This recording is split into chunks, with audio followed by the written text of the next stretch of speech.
Mr. Secretary, on what has been the pronouncements on cutting the budgets of this to at least 22% if we move to the 2022 levels for the 2024 budget. With regard to Amtrak, that would mean a $540 million cut to Amtrak. What would be the real-life impact for Amtrak to sustain this the scale of a cut? I mean, do the other two. How does the president's request support Amtrak? How can the Consolidated Rail Infrastructure and Safety Improvements, the CRISI program, and the federal-state partnership for intercity passenger rail grants program provide funding to provide critical lines for the Northeast Corridor and sustain and improve performance?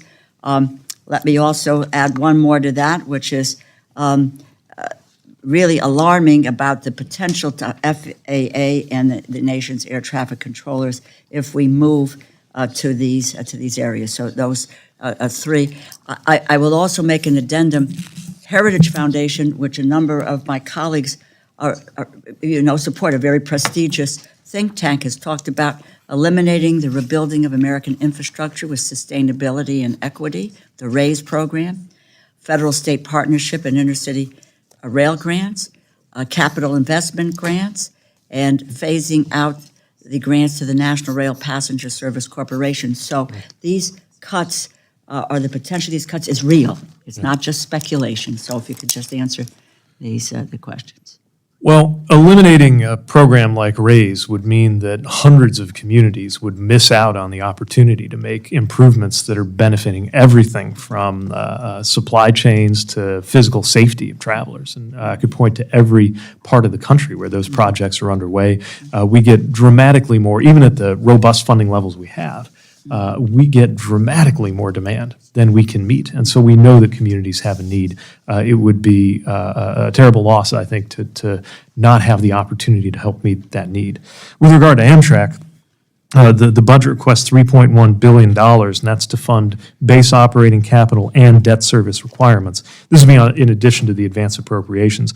Without them, I have to think that would have an impact both in terms of delaying Amtrak's progress in dealing with their maintenance backlog and issues that folks, whether they are traveling intercity or whether Amtrak is part of their daily commute, as it famously was for the president for many years. Yes, friends. New legislation has been passed.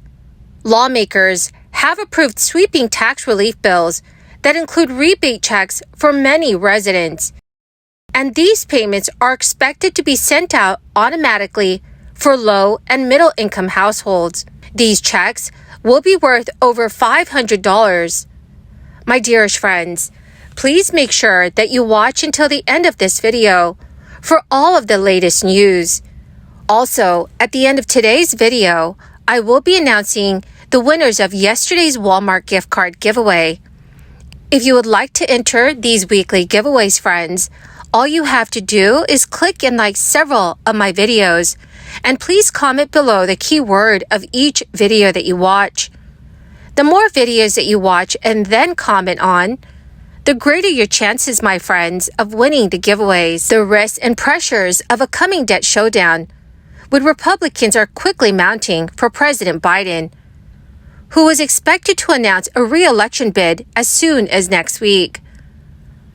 Most attention so far has been on House Speaker Kevin McCarthy's effort to unite his party and preserve their small majority. But the White House and top Democrats are insisting that they won't engage with Kevin McCarthy's demand for sweeping spending cuts. In exchange for the House agreeing to lift the government's borrowing limit, it would be to avert a debt default and a possible financial crisis this summer. But the first signs of skittishness are emerging among some Democrats on Capitol Hill, in a worrying sign for the administration. Ahead of tense weeks that could define Biden's legacy and decide whether Kevin McCarthy can keep his party together. This week, several House Democrats expressed the hope that President Biden would negotiate with Speaker McCarthy. Their worries and concerns appeared to undermine Biden's position, and raise new questions about how long his reluctance to bargain can be sustained. Representative Jared Moskowitz, a Florida Democrat, told CNN News, "I think President Biden should be talking to Kevin McCarthy, even if those conversations right now prove nothing productive." Democratic Senator Joe Manchin, who is no stranger to breaking with the White House, called out a deficiency of leadership while praising Kevin McCarthy for offering a proposal. But such comments are unlikely to immediately shift what the White House's position is. And Biden got a firm endorsement of his approach from Senate Majority Leader Chuck Schumer, who insisted that the debt ceiling must be raised with no concessions. But signs of concerns among other party members do raise a possibility that the White House has work to do to shore up support for its stand among allies on Capitol Hill. Since the government takes in less money in revenue than it spends, it needs to borrow money to meet its obligations. But it has reached the previous limit authorized by Congress at over $31 trillion, and only Congress can raise that debt ceiling. For most modern history, this has not been an issue.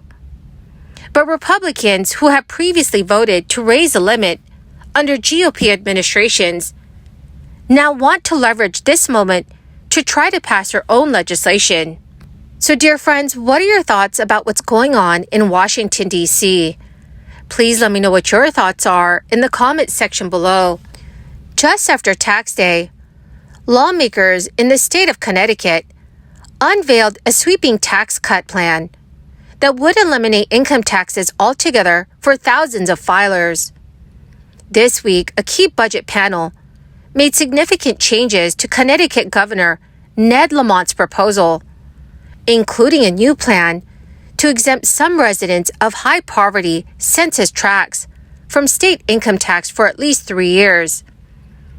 The tax exemption would apply to anyone who makes less than $125,000 a year, or couples who earn less than $200,000 annually. All filers would see less money taken out of their paychecks under the first income tax cut in almost 3 decades.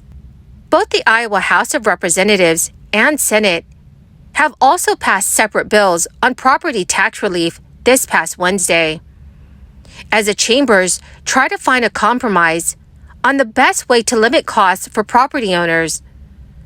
Senate Republicans said their bill would provide more than $100 million in property tax relief. Several other states have opted for tax rebate checks for their residents.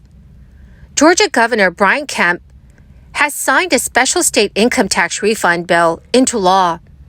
The bill provides for a state income tax refund for residents of Georgia who filed returns in both the 2021 and 2022 taxable years. The bill is made available by over $1 billion in surplus funds in the state's budget. Just last year, single tax filers and married individuals who filed separately could receive a maximum refund of $250. Head of household filers could receive a maximum refund of $375. And then married individuals who file joint returns may receive a maximum refund of $500.